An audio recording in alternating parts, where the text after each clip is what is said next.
네, 시작하겠습니다. 네, 반갑습니다. 우리 시도당 위원장 간담회에 참석해 주신 비대위원장님, 그리고 사무총장님, 그리고 시도당 위원장님들께 진심으로 감사의 말씀드립니다. 저는 오늘 연석회의 사회를 맡은 조직부총장 민병덕입니다. 원활한 회의 진행을 위해서 먼저 비상대책위원장님의 인사 말씀부터 듣도록 하겠습니다. 우상호 비대위원장님의 인사 말씀이 있겠습니다. 네, 우리 시도당 위원장님들 바쁘신데 참석해 주셔서 감사드립니다. 지난 대통령 선거와 지방선거, 연이은 선거에 정말 고생이 많으셨습니다. 많은 어려움 속에서도 마지막까지 투혼을 발휘해 주신 위원장님들께 다시 한번 감사의 말씀을 드립니다. 이제 비대위 출범이 이제 열흘 정도 지났습니다. 당내에 민주적 의사개진도 활발하게 이루어지면서 또 각종 기구가 개편되고 당이 빠르게 안정되고 있습니다. 여러분들의 협조 덕택이라고 생각합니다. 이제 민주당은 냉철한 평가, 처절한 반성과 쇄신을 기반으로 유능하고 겸손한 민생정당 그리고 강력한 야당 민주당으로 거듭나야 합니다. 민주당의 위기를 민주당 혁신의 기회로 만들어 나가야 합니다. 치열하게 토론하고 뜨겁게 단결해서 새로운 민주당의 문을 열어 나가도록 하겠습니다. 오늘 시도당 위원장님들과 함께 당의 안정과 쇄신에 관한 많은 지혜, 의견들을 모아보도록 하겠습니다. 끝으로 한 가지 더 말씀을 좀 드리도록 하겠습니다. 윤석열 정권이 최근에 보이는 행보를 보면 민생과 경제는 소홀히 하고 전방위적인 정쟁과 정략적 국정 운영에 골몰하고 있습니다.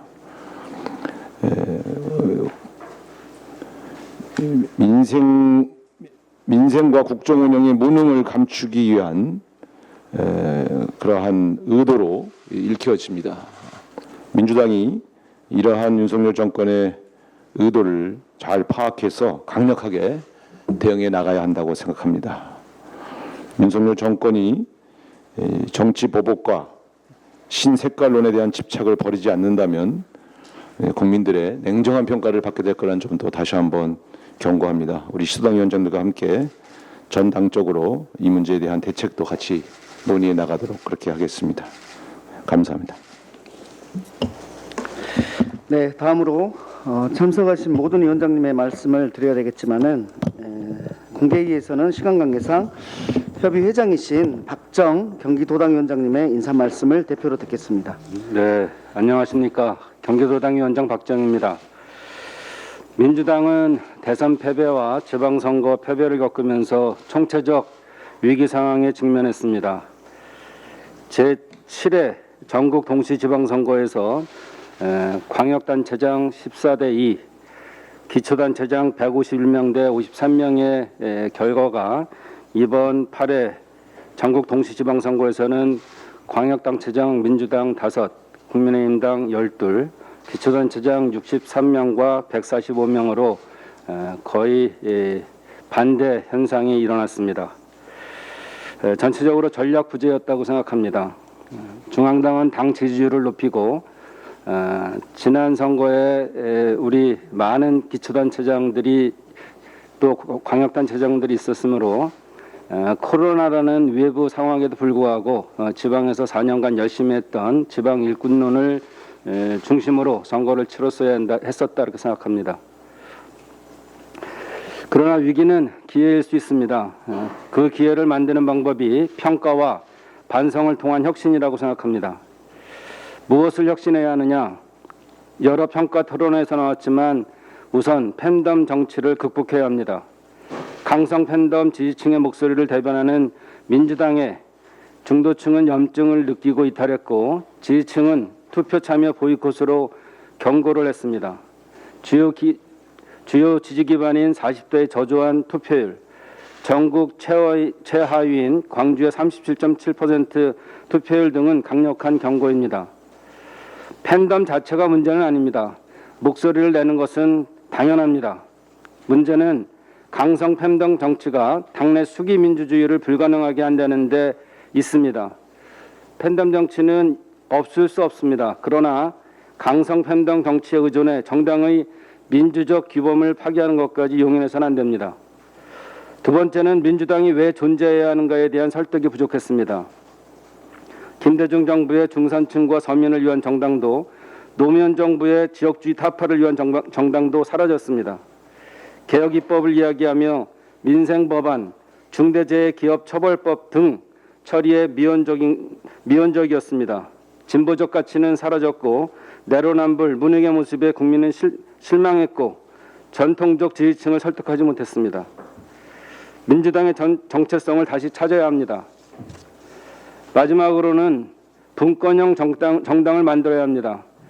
지방선거 공천과 관련하여 시도당 공천 심사를 중앙당이 좌지우지했습니다. 지난 지방선거에서 전략공천이 7곳이 있었지만 당선된 곳이 2곳에 불과했습니다. 시도당 공천 심사 결과가 중앙당에 의해 바뀐 경우도 있었습니다. 이렇게 중앙당 집중의 정치로는 당원들의 요구와 변화한 민심의 요구를 제대로 반영할 수 없습니다. 그런 의미에서 지방 역량 강화가 필요합니다. 지도당의 역할이 더 중요해지는 이유입니다. 정치는 원심력과 구심력으로 존재합니다. 중앙당이 구심력이라면 지도당은 원심력입니다. 이 두 힘이 적절한 견제와 균형을 이뤄야 합니다. 다시 초심으로 돌아갑시다. 누구의 잘못이라는 말보다 진실 어린 성찰과 반성을 통해 우리 당 구성원 모두 동의하는 혁신의 방향이 무엇인지 치열하게 논의했으면 합니다. 민주당을 사랑해 주신 많은 분들에게 이제는 보답해야 합니다. 그 방법이 하나가 혁신이라고 생각합니다. 감사합니다. 지난 대통령 선거와 지방선거에서 17개 시도당 위원장님을 비롯한 시도당의 당원들께서 매우 고생을 많이 하셨습니다. 그럼에도 불구하고 대통령 선거와 지방선거를 패배를 했는데 그와 관련돼서 시도당 위원장님들의 이야기를 듣는 경청의 자리를 오늘 마련하신 겁니다. 특히나 대선 패배와 지선 패배에 관련된 더더욱 지방선거 패배에 관련된 부분들에 대해서 시도당 중심의 평가가 필요하다라는 공통된 인식과 그리고 그 평가를 중심으로 해서 당이 어떻게 나아가야 되는지에 대한 당 방향에 대한 지혜를 모으는 과정들이 필요하다라는 것에 의견을 같이 했습니다. 더불어서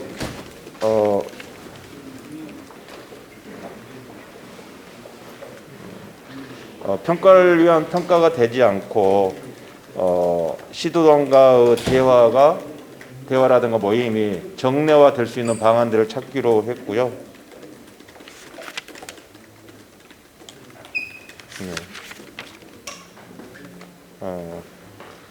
더불어서 시도당의 현 상황에 대해서 각 시도당 위원장님별로 말씀을 주셨고 시도당의 역량을 어떻게 강화시킬 것인지 그 중앙당과 어떻게 유기적으로 결합을 해서 당의 발전 방향을 나아갈 것인지에 대한 이야기도 있었습니다. 더불어서 분권형 정당을 만들어가는데 토대가 될 수 있도록 중앙당에서 역할을 해줬으면 좋겠다라는 요청도 있으셨습니다. 네, 이상입니다.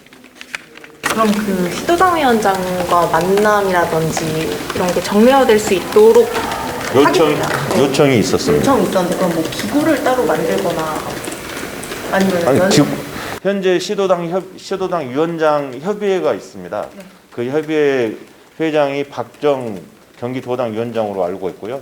그건 자체적인 모임의 협의회체인데 그것을 중앙당과 연계될 수 있는 시스템을 정례화할 수 있는 시스템을 만들어줬으면 좋겠다라는 요청이 있었다는 겁니다. 네. 아까 모두 발언에서 박정 의원님이 강성 팬덤 정치를 극복해야 한다고 하셨는데 그 비공개 회의에서 그거 관련한 발언은 더 안 나왔나요? 네, 박정 도당위원장은 그와 관련해서 다시 말씀하시지 않으셨고요. 예, 팬덤 정치 관련돼서는 특별하게 뭐 박정 위원장이 이야기를 했기 때문에 특별하게 다시 더 언급하지 않으셨고요. 대체적으로 아까 말씀드린 것처럼 분권형 정당을 만들어가는 데 있어서 시도당의 역할이라든가 중앙당의 역할 문제 등등이 서로 이야기가 되었다는 것과 더불어서 현재의 시도당의 현재 상황에 대해서 공유했다라는 정도로 이해해 주시면 되겠습니다. 아까 우상호 위원장님이 그 윤석열 정부의 정치 보복과 신상론 관련해서도 이 시도당 위원장님과 얘기를 해보겠다라고 모두 발언에서 말씀하셨는데 관련한 얘기는 없으셨어요? 아까 우상호 의원님이 공개 발언 위원장께서 공개 발언에서 민생과 경제는 뒷전으로 하고 정쟁에만 몰두하고 있다. 이는 윤석열 정부의 무능을 감추기 위한 의도이지 않겠느냐라는 발언을 하셨는데요. 그와 관련되어서는 어떤 위원장께서 당원들의 동력이 상실되고 있는 부분들에 대한 이야기 주셨고요. 윤석열 정부에 대한 비판 등을 통해서 당원들이 유능한 민생 정당으로 나아갈 수 있도록 만드는 데 힘을 얻을 수 있다라는 말씀을 주셨습니다. 동력 상실 좀 설명 좀 다시 한번 부탁드릴게요. 무엇이 동력 상실되고 있다? 당원들께서 민주당에 대한 이게 대선 이후의 패배감과 실망감들이 있으시잖아요. 그에 대한 부분들을 말씀드리는 겁니다.